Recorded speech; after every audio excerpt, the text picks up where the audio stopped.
pengalaman pertama kita panen raya dengan memakai alat yang sudah canggih. Tadi saya tanya kalau alatnya seperti ini untuk panen 1 hektar itu butuh berapa waktu? Dia bilang 1,5 jam.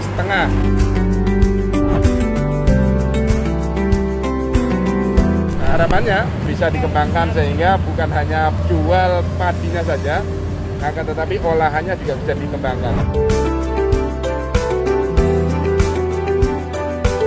Saya berpesan kepada para petani, karena kita sekarang diberikan nikmat oleh Allah berupa alat-alat yang canggih, alat-alat yang bisa menghemat waktu, menghemat tenaga, sehingga tenaga para petani ini bisa dikembangkan untuk UKM-nya.